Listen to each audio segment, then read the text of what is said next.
Bonjour, cette vidéo aujourd'hui va vous présenter le nouveau recueil de Claire Laurent, édité par Ludir. Claire Laurent va nous expliquer son écriture, on va l'interroger sur les 12 nouvelles qu'elle a écrites, et puis vous allez avoir l'intervention des auteurs qui sont là ou des personnes pour donner leurs avis sur les sujets dont on parle. Qui est cette charmante dame qui est à mes côtés. Alors, Claire Laurent, elle n'est pas à sa première écriture, puisque j'ai vu qu'elle avait écrit avant, en 2005, Plus haut que le ciel. Déjà, rien que le titre, en dit long. En 2010, j'ai vu Les Brisants de Savannah. Oui. Voilà. Après, j'ai vu aussi que vous avez été lauréate en 2014. Ah oui, de la revue Saint-Ambroise. Ah oui, pour une nouvelle. Ouais, pour une nouvelle. La rue Saint-Ambroise, oui. Ouais, la rue Saint-Ambroise. Saint-Ambroise, et en 2017, l'Allée des Cèdres. Oui. Et puis, donc, en 2024, on a le plaisir de l'accueillir pour ce recueil de nouvelles qui parle un peu de la vie quotidienne des gens, un peu de tout.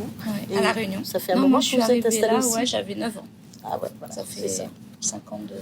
Voilà. Ma question, c'était pourquoi le choix de la nouvelle, justement, pour cet ouvrage? Alors, parce que j'avais envie d'écrire plusieurs histoires différentes, courtes. C'est le format qui est offert par la nouvelle. Que j'aime bien écrire des nouvelles, que j'en écris de temps en temps, même si avant j'avais publié que des romans.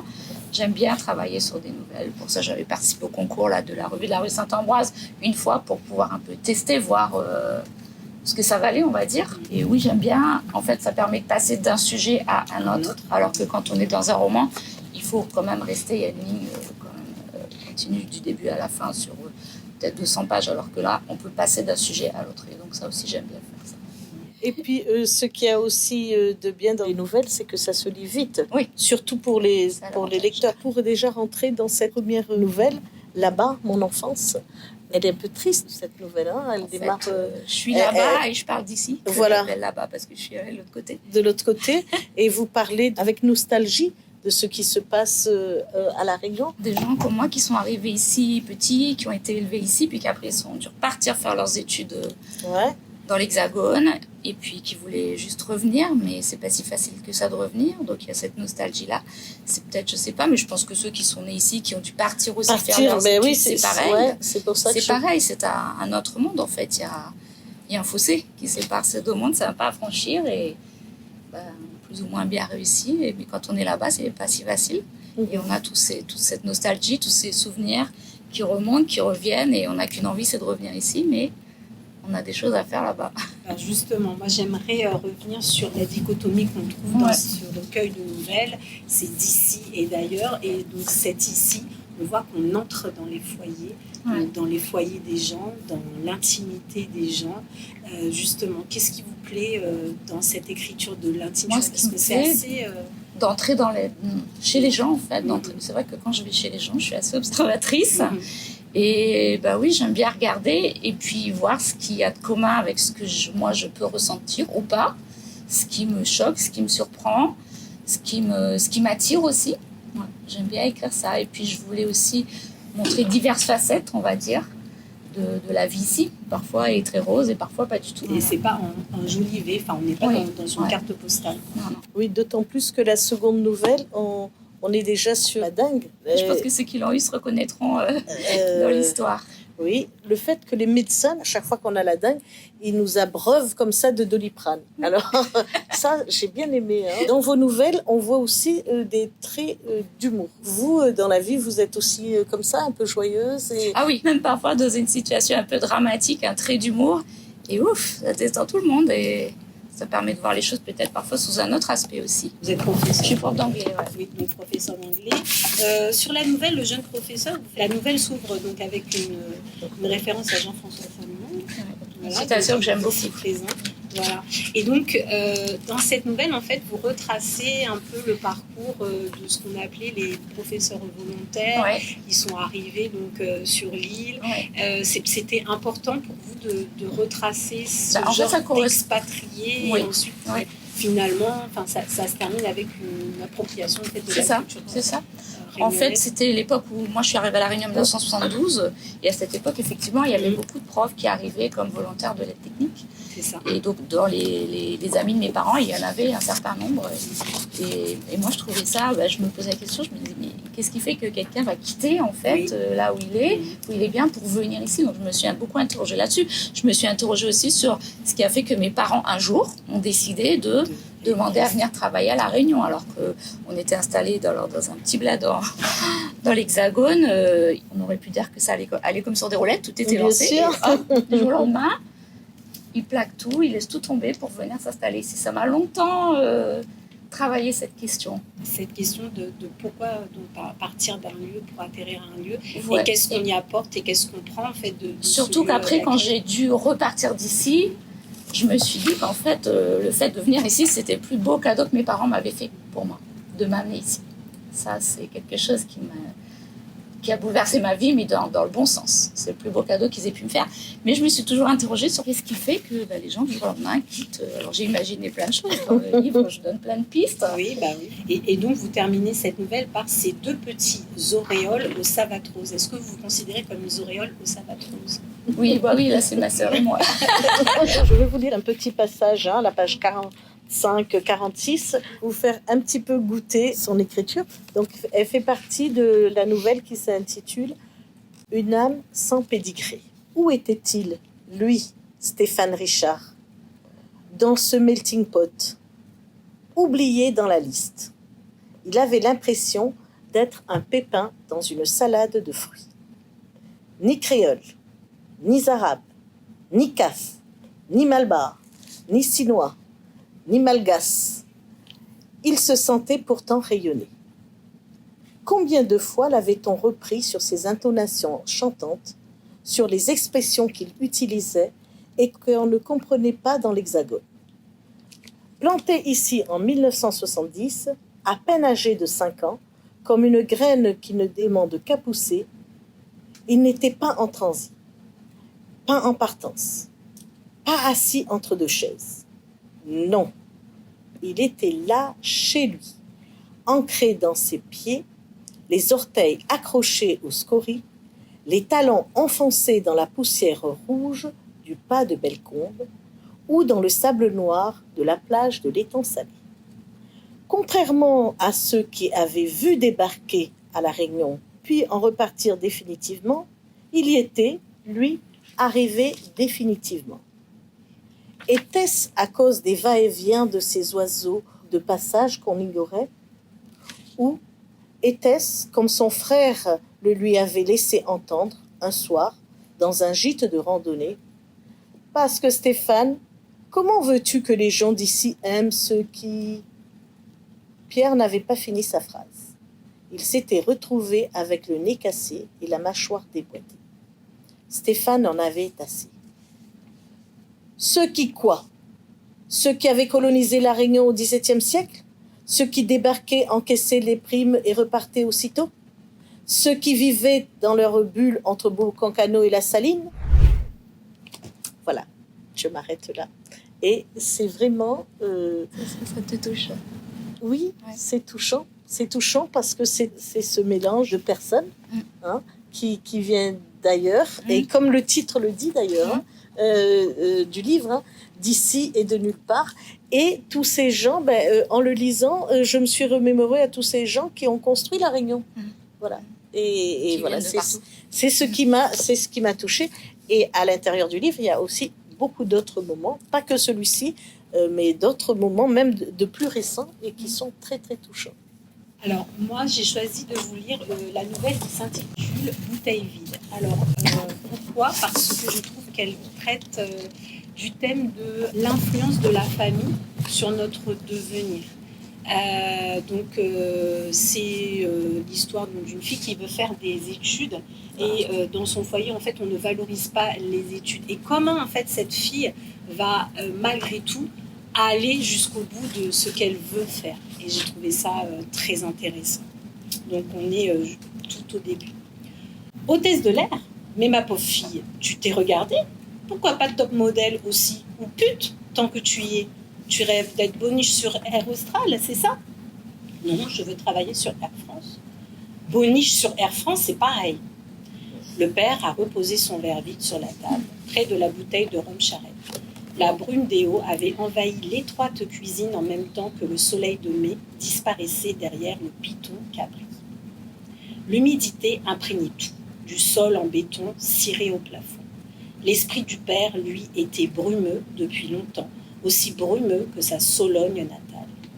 Debout, près de la porte, Mylène a baissé les yeux, comme chaque fois que son père élevait la voix.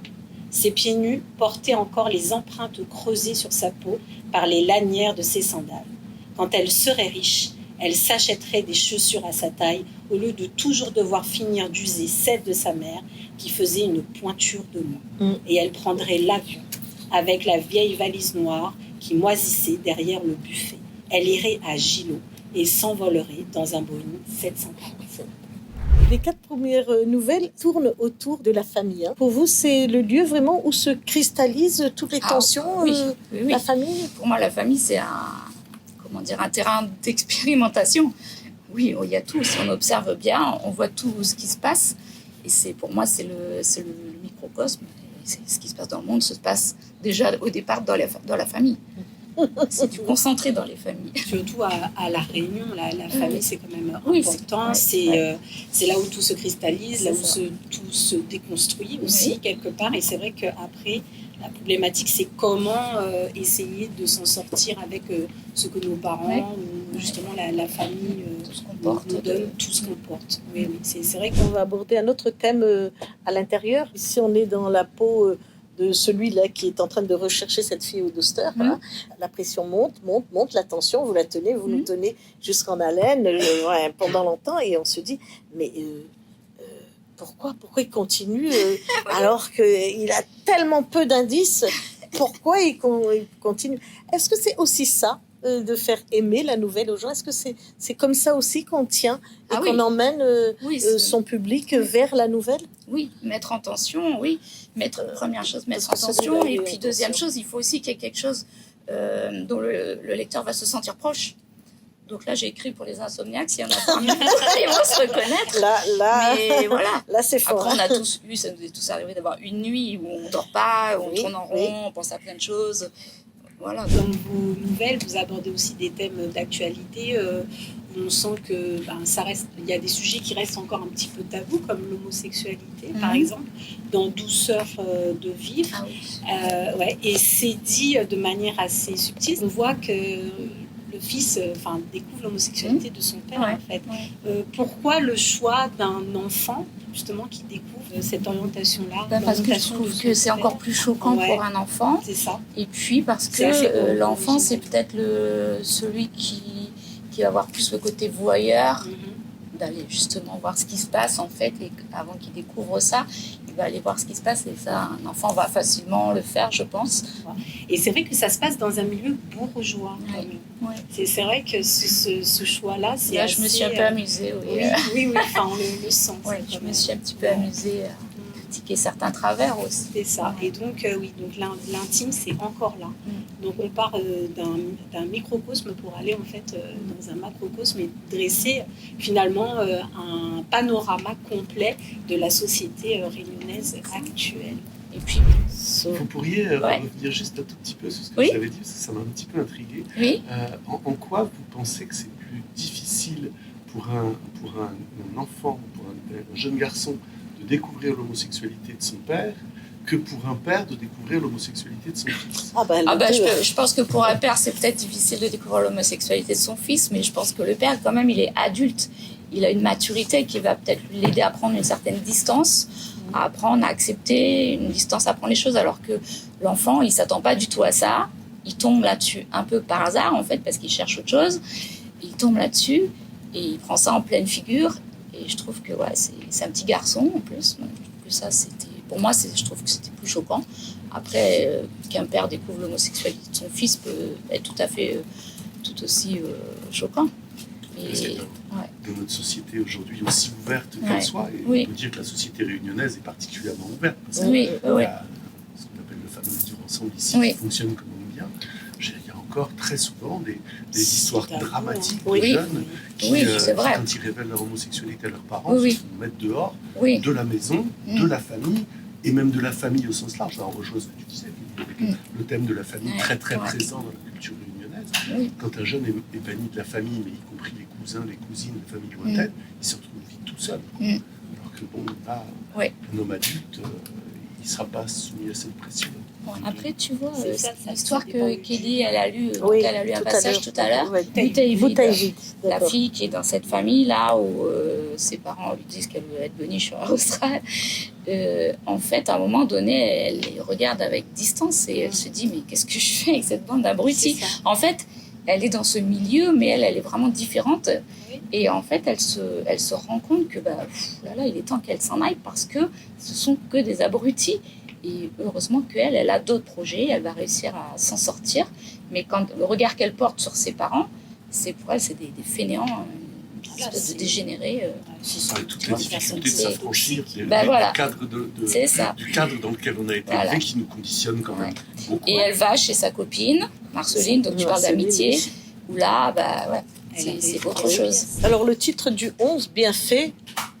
Elle raconte une histoire, et puis une histoire qui est assez sombre, et puis tout d'un coup, elle se positionne, et puis elle met comme titre bien fait. Et donc là, moi, je suis surprise, puisque en plus, ça concerne un animal, un chaton.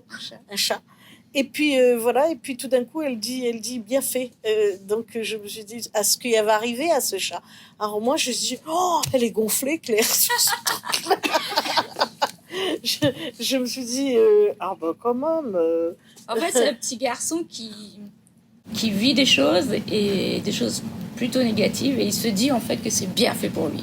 À chaque fois qu'il lui arrive un truc, il se dit, de toute façon, c'est bien fait pour moi. Voilà. J'avais qu'à pas faire ça, j'avais qu'à pas dire ça. C'est qu'on entendait un peu d'école, là. Ouais, c'est ça. C'est bien fait pour vous. C'est bien fait pour toi, on entend ça, ouais. Oui, en créole, oui. Bien fait pour vous. Bien fait pour toi. Mais là où c'est grave, c'est que mais c'est lui, se le dit. Oui, voilà. Et c'est là que c'est touchant. C'est ravageant, voilà, c'est touchant.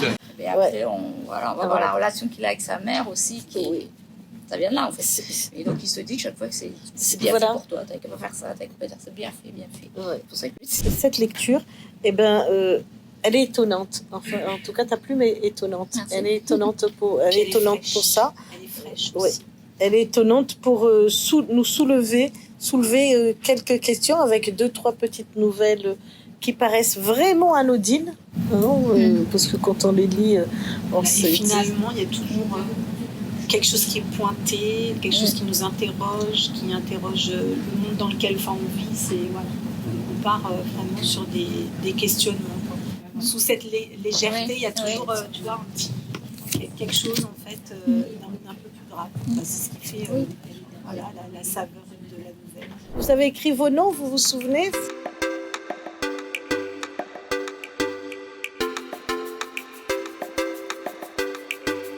Alors, petite chère. Merci d'être venu.